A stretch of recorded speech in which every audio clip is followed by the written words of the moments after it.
Ibig sabihin ng allergy po? Ano po ang ibig sabihin ng allergy para sa atin? Maruming kapaligiran, malikabok. So, dito po nakakuha ang allergy. May mga alaga kami, mga hayop. Nasa loob ng bahay ang pusa. Yung mga allergy. So, ito po pwede pagkuha ng allergy. So, ano ang sintomas ng allergy at ipinapakita sa mga larawan? May napakita po ang mga larawan dito. So, ano po ang pinapakita sa mga larawan? Bahing ng bahing at inuubo ng ubo at nagdudua ang mga mata.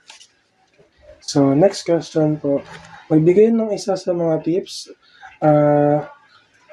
na maaari mong gawin sa bahay upang maiwasan ng allergy. So, nagliyan naman po natin. Kailangan malinis kapaligiran at hindi kami araw-araw naglilinis kasi may mga trabaho. Sa laki ng bahay namin, hindi namin malinis maayos. Labas-pasok ang mga pusa namin. So, paglilinis po ang ano dito, ang pwede maging sagot sa mga ito. Paglilinis. Kailangan may maglinis, magwalis-walis, magpunas-punas sa mga likabok, mga lamesa, mga ano. So, next question po. Kung sakaling makakaranas ka ng matinding sintomas ng allergy, kayo na po tayo lalapit or sino po ang natin pupuntahan?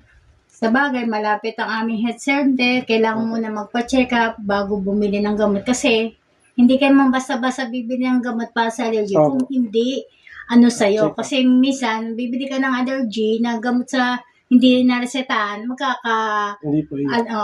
Hindi maano sa yung pwede po maging mas malala. Mas malala. So, last question. Ibahagi ang isang personal na dahilan kung bakit ito po ang katanungan na to.